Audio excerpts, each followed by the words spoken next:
This is a reply to Sage Bodistiva.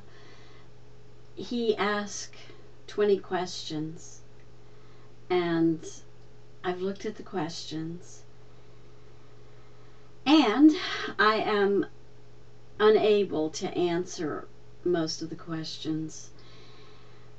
I think I've taken too many courses in which Wittgenstein was involved, and to me, I can't figure them out. I just can't figure the questions out.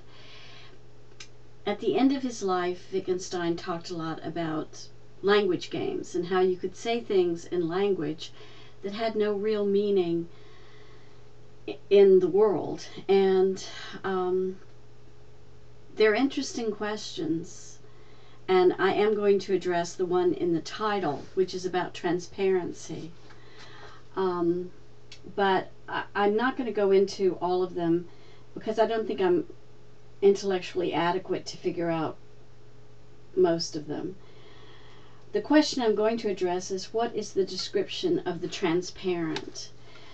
Now that is something, because I've thought a lot about color theory, which I know is a weird thing to be thinking about, but I mean, I've read a lot of Wittgenstein on it. I've read a lot of Goethe. I've read a lot of more modern philosophers on it. And I think color theory is really interesting. Wittgenstein does ask a question that I think has relevance here, and that is this one. Why haven't we got a word for a white color that is fully transparent? I mean, on the surface of it, that seems like a not important question.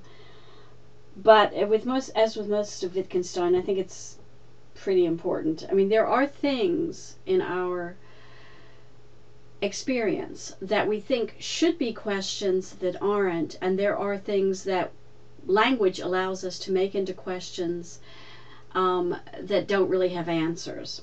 And I think when you're asked the question, why haven't we got a word for a white color that is fully transparent?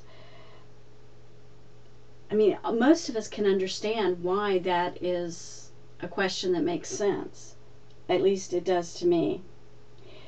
We could speak of something white and transparent as colorless, but does this term still fall under the notion of color concept? In other words, if we say something is transparent, is it then still a color? Can we label it, for example, white? It seems that we cannot think of the color concept white water, because we are not able to describe how something white and transparent should look like. In other words, I mean, and this is something I think about a lot, there are limits to human perception, but there are facts beyond the limits of human perception. So where do you go with that? I mean, we can only see a tiny part of the electromagnetic spectrum, and yet the rest of it exists. I mean, I've been talking recently to someone about Brian Cox, and he has a great image about what is beyond the visible spectrum. It's in one of his documentaries, and I don't remember which one, and he shows a piano keyboard, and then he shows how that is, he says, the visible spectrum that we human beings are able to see. And then in a graphic he shows how many keys, both black and white, and they seem to stretch to infinity, would be the actual electromagnetic spectrum beyond what human beings are capable of experiencing, of understanding. And that to me is why I can't really answer your questions. I think there are things, as I said, in language that we can phrase as questions, but that we cannot answer. And this brings me back to the fact that sometimes when I'm reading Wittgenstein, he reminds me of Buddhism, because I think that's what we come back to. That there are questions you can ask, and they make your mind go to interesting places, but you can't get cut and dried factual answers to them. So, you know, I've done my best with this, and